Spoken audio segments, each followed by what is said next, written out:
Tidur ni lembut selahidung paling harap, perlahan makin tenang di bagian syolawat. Di setiap hembusan angin malam, aku teringat senyummu yang damai. Sang Nabi tercinta, cahaya alam, langkahmu penuh kasih dan tak pernah lelah.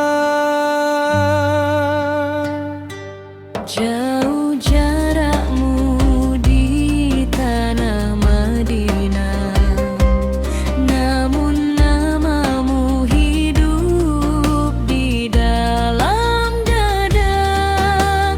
Tiada hari tanpa menyebut namamu, tiada rindu yang bisa menyamai rinduku.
Berjanji akan menjaga syariatmu, mengikuti jejakmu hingga akhir waktu. Meski tak berjumpa di dunia ini, kami yakin kelak di